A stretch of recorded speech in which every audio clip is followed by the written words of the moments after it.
Hello everyone. Aari work neck design 13 பார்க்கலாம். Christmas ஃபங்க்ஷனுக்காக தான் இந்த ஆரி ஒர்க் வந்திருந்து. ஆரி ஒர்க்குக்கான ரெஃபரன்ஸ் பிக்சர் கஸ்டமரே சென்ட் பண்ணிட்டாங்க. இதுதான் அந்த ரெஃபரன்ஸ் பிக்சர்.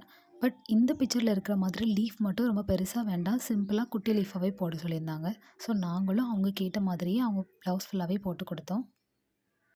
இதுதான் அவுட்புட். நெக்குக்கான டிசைன்லாம் கிளைண்ட் கொடுக்கல, நீங்களாகவே கஸ்டமைஸ் பண்ணிக்கோங்கன்னு சொல்லிட்டாங்க. ஸோ நாங்களாகவே கஸ்டமைஸ் பண்ணி கொடுத்தோம். பட் இதில் என்னென்னா சின்னதாக ஒரு ஒர்க் ஆட் பண்ணியிருந்தோம். அவங்க கொடுத்த ரெஃபரன்ஸ் பிக்சரில் உள்ள ஃப்ளாஸ்க்கு எல்லாமே சிங்கிள் கலர் தான். பட் அது வந்து ரொம்பவே யூனிக்காக தெரியல. ஸோ அந்த ப்ளவுஸ் வந்து கொஞ்சம் லுக்காக இருக்கணும் அப்படிங்கிறதுக்காக அதோட டார்க் கலரை அதை கூட ஆட் பண்ணி பார்த்தோம். ஆட் பண்ணி பார்த்தா நல்லா இருக்குதா அப்படின்ட்டு ஒரு சாம்பிள் ட்ரை பண்ணி பார்த்ததுக்கப்புறம் அது ரொம்பவே லுக்காக இருந்துச்சு. ஸோ ஃப்ளாஸ் எல்லாத்துக்குமே கொஞ்சம் டார்க் பிங்க் ஆட் பண்ணதுக்கப்புறமே ப்ளவுஸ் வந்து ஓவரால் செம சூப்பராக வந்துச்சு. அது மாதிரி தான் நாங்கள் வந்து ஹேண்ட் ரெண்டுக்குமே கொடுத்துருந்தோம். நெக்குக்கும் அதே டிசைன் தான் கொடுத்துருந்தோம். 2 நாளில் ஃபுல் ப்ளவுஸ் ஒர்க்குமே கொடுத்தோம். பார்க்கும்போது சிம்பிளான ஒர்க் மாதிரி கொஞ்சம் தெரியும். பட் ஹெவி ஒர்க் ப்ளவுஸ் தான். இதே மாதிரி ஒருத்தவங்களோட மேரேஜ் ப்ளவுஸ்க்கு நெட் கிளாத்தில் பண்ணி கொடுத்துருந்தோம். அந்த வீடியோ நான் ஆல்ரெடி போஸ்ட் பண்ணியிருப்பேன். பட் அதை விட இதில் வந்து ரொம்ப மைன்யூட்டாக பண்ணுற மாதிரி இருந்துச்சு. இந்த கிளைண்ட் என்ன கேட்டிருந்தாங்க அப்படின்னா, ரொம்ப எக்ஸ்பென்சிவான பீட் மட்டுமே எனக்கு யூஸ் பண்ணுங்கள், அது எதுவுமே பேட் ஆகிடக்கூடாது அந்த மாதிரி சொல்லியிருந்தாங்க. ஸோ நாங்களும் ரொம்பவே குவாலிட்டியான பீட் ஒர்க் மட்டும்தான் கொடுத்துருந்தோம். எல்லாமே மைன்யூட் ஒர்க், ரொம்ப குட்டி குட்டி ஒர்க்காக இருந்ததுனால பீட் எல்லாமே ரொம்ப குட்டி குட்டியாக தான் எடுக்கிற மாதிரி இருந்துச்சு. ஹேண்டுக்கு மட்டும் நல்லா ஹெவி ஒர்க் கொடுத்துட்டு நெக்குக்கு கொஞ்சம் சிம்பிளாகவே ஒர்க் கொடுக்க சொல்லியிருந்தாங்க. ஸோ அவங்க கேட்ட மாதிரி நாங்கள் கொடுத்துருந்தோம். கஸ்டமருக்கும் ரொம்பவே பிடிச்சிருந்தது இந்த ப்ளவுஸு. கிறிஸ்டல் பீட் மாதிரி தான், பட் அதை விட ஷைனிங் கொஞ்சம் அதிகமாகவே இருக்கிற மாதிரி தான் ப்ளவுஸ் எல்லாத்துக்குமே ஒர்க் பண்ணியிருந்தோம். ரொம்ப மைன்யூட்டாக பார்த்து பார்த்து பண்ணுற மாதிரி இருந்துச்சு இந்த ப்ளவுஸ் ஒர்க்கு. பட் கிளைண்ட்டுக்கு ரொம்பவே ஹாப்பியாக இருந்து, ஏன்னா அவங்க கேட்ட மாதிரி லீஃப் ரொம்ப குட்டியாகவும் அண்ட் ஷைனிங் லுக்லேயுமே கொடுத்துருந்தோம். ஃப்ளாஸ்க்கு கொஞ்சமே எக்ஸ்ட்ரா டெக்கரேட் பண்ணது அவங்களுக்கு இன்னும் ரொம்பவே பிடிச்சிருந்துச்சு.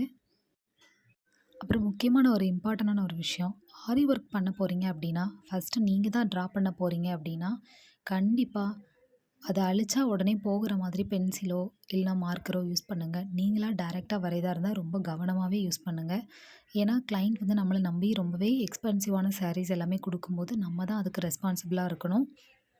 இப்போ கடையில் வந்து சேல்ஸ் பண்ணுறாங்க எப்படின்னா, வாட்டர் மார்க்கர் மாதிரி அது ப்ளூ கலரில் எழுதும், தண்ணியை வச்சு அழிச்சா அது ரப் ஆயிரும் அந்த மாதிரி. ஆனால் அது போகாது. அது நம்ம ரப் பண்ணும் போதில் போன மாதிரி காட்டும். அதுக்கப்புறம் அது கொஞ்ச நேரத்தில் அது வந்து அதோட கலரை அப்படி காட்டிடுது. ஸோ அந்த மாதிரி எந்த பென்னுமே யூஸ் பண்ணிடாதீங்க. நான் இந்த ப்ளவுஸில் ஒரு பிளேஸில் அந்த பென்னை யூஸ் பண்ணேன், ஆனால் அது போகவே இல்லை. கிளைண்ட் வந்து அதை எனக்கு ஃபோட்டோ எடுத்தே சென்ட் பண்ணாங்க. கையோட அவுட்லைனுக்கு தான் நான் மார்க் பண்ணியிருந்தேன். பட் அதை நான் எரேஸ் பண்ணி தான் கொடுத்துருந்தேன். அது போகவே இல்லை. அது கீழே இந்த மாதிரி ப்ளூ கலரில் ஆயிருந்திருக்கு. பட் கிளைண்ட் வந்து அண்டர்ஸ்டாண்ட் பண்ணிக்கிட்டாங்க. பேர் புரிஞ்சுப்பாங்க, சில பேர் புரிஞ்சுக்க மாட்டாங்க. பட் நம்ம தான் ரொம்ப கேர்ஃபுல்லாக இருக்கணும். இது நான் பண்ண பெரிய மிஸ்டேக்ஸ். இதை நீங்கள் பண்ணிடாதீங்க. அந்த பென்னோட பிக்சரை நான் இந்த வீடியோட லாஸ்ட் எண்டில் நான் உங்களுக்கு அட்டாச் பண்ணுறேன். அந்த பென்னோட ப்ரைஸ் வந்து ஒரு 20 ருபீஸ் தான். பட் ப்ளீஸ் அதை வாங்காதீங்க, யாருமே யூஸ் பண்ணாதீங்க. அது waste of time. Tracing paper use பண்ணுங்கள், அப்படி இல்லைனா மார்க்கர் யூஸ் பண்ணுங்கள். இதையுமே நான் செக் பண்ணி தான் கடையில் வாங்கிட்டு வந்தேன். வீட்டில் வந்ததுக்கப்புறம் கூட செக் பண்ணிட்டு தான் நான் இதில் வரைஞ்சேன். பட் அது கொஞ்ச நேரத்திலே அது வந்து திரும்பி ப்ளூ கலரில் மாறிடுது. ஸோ இதை ட்ரை பண்ணவே பண்ணாதீங்க. நான் பண்ண மிஸ்டேக்கை நீங்கள் பண்ணிடாதீங்க. எல்லாருமே சொல்கிறதுக்கு யோசிக்கிற விஷயத்த நான் சொல்லியிருக்கேன். பட் இது நடக்கக்கூடாது, யாருமே இதே மாதிரி பண்ணிடக்கூடாது அப்படிங்கிறதுக்காக தான் நான் சொல்கிறேன். அது ஒரு பிளேஸில் இருந்ததுனால கிளைண்ட் ஒன்றுமே சொல்லலை, ஓகே சொல்லிட்டாங்க. அவங்க கேட்ட மாதிரியே அவங்களோட ப்ளவுஸ் அவுட்புட் வந்தோடனே அவங்களுக்கு ரொம்ப ஹாப்பி. அதனால் அவங்க அதை பெருசாக எடுத்துக்கல. பட் நீங்கள் அதை எப்போவுமே அந்த மிஸ்டேக்கை பண்ணிடாதீங்க. அந்த பென்னோட வீடியோ நான் இதில் அட்டாச் பண்ணியிருக்கேன். நீங்களே பாருங்கள். அது வந்துட்டு எழுதுனதுக்கப்புறம் தண்ணி வச்சு அழிக்கும்போது அது ஃபுல்லாகவே அழிஞ்சிடும். பட் அது வந்து ஒரு 1 hour 2 hour அப்புறம் அது திரும்பி அப்படியே இருக்குது. அதனால தான் நான் அதை யூஸ் பண்ணாதீங்கன்னு சொல்கிறேன். நான் இதை யூஸ் பண்ணி பார்த்துட்டு தான் ப்ளவுஸ்க்கே யூஸ் பண்ணேன். பெட்டர் இதை அவாய்ட் பண்ணிடுங்க. ட்ரேசிங் பேப்பர், சாக் பீஸ் இல்லை மார்க்கர் இந்த மாதிரி யூஸ் பண்ணுங்கள். இதை அவாய்ட் பண்ணிவிடுங்க. இந்த மாதிரி நீங்களும் ஏதாவது திங்ஸ் யூஸ் பண்ணி பட் அது ஒர்க் அவுட் ஆகாமல் இருந்துச்சுன்னா, ஆரி ஒர்க்ஸ் ரிலேட்டடாக இருந்துச்சு அப்படின்னா நீங்கள் கண்டிப்பாக கமெண்ட் பண்ணுங்கள். நானும் அதை தெரிஞ்சுக்குவேன். நெக்ஸ்ட் டைம் நானும் அதை யூஸ் பண்ண மாட்டேன். எனக்கும் ஏதாவது தெரிஞ்சுச்சுன்னா நானும் உங்களுக்கு கண்டிப்பாக வீடியோஸ் அப்லோட் பண்ணுவேன். Client happy, so no problem. இந்த ஆரி ஒர்க் டிசைன் எப்படி இருந்துன்னு கண்டிப்பாக கமெண்ட் பண்ணுங்கள். இதோட ப்ரைஸ் தெரிஞ்சுக்கனாலும் கமெண்ட் பண்ணுங்கள், நான் ரிப்ளை பண்ணுவேன். தேங்க்யூ.